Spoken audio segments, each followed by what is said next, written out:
Yann Barthès s'est montré un peu mal à l'aise, ce lundi 22 mai 2023 dans Quotidien, lorsque le chroniqueur humoristique Pablo Mira a commencé à cibler le programme. Petit moment de gêne pour Yann Barthès.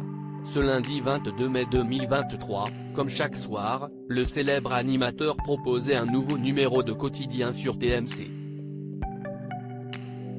Après avoir passé l'actualité du jour en revue, notamment avec son invité le ministre de la Transition écologique Christophe Béchu, il recevait le chroniqueur Pablo Mira, pour quelques minutes un peu plus légères. Enfin si est ce qu'il espérait sans doute. Mais c'était sans compter sur l'esprit franchement taquin de l'humoriste et co-créateur du Gorafi, qui avait prévu une ou deux plaisanteries au sujet du talk-show. Pablo Mira tente une blague un peu osée contre la direction de Quotidien. Parmi les sujets qu'il souhaitait aborder dans son billet d'humour, Pablo Mira avait sélectionné un article expliquant qu'une intelligence artificielle avait dressé le portrait de la femme et de l'homme parfait sur la base des critères physiques les plus likés sur les réseaux sociaux.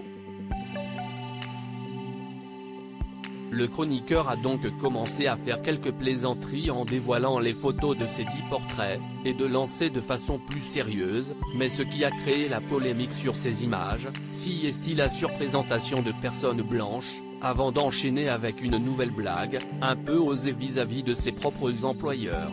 À tel point qu'on ne sait plus si ces profils ont été créés par une intelligence artificielle ou par le directeur des ressources humaines de Quotidien. Si le public a laissé échapper un franc rire, Yann Barthès, lui, a fait une toute autre tête. Un Yann Barthès légèrement mal à l'aise. Loin d'être fâché par le trait d'esprit de son chroniqueur, l'animateur du célèbre talk-show de TMC n'a pas non plus réellement sauté de joie. Il s'est contenté de pincer les lèvres, avant d'esquisser un petit sourire, alors que Pablo Mira ajoutait « Ah on ne sait plus trop ? On ne sait plus trop » et d'enchaîner sur un autre sujet, garanti sans aucune blague sur le programme. Pour le plus grand bonheur de Yann Barthès. Ouf. À lire aussi Yann Barthès et les chroniqueurs de Quotidien se mettent en scène pour annoncer le retour de l'émission.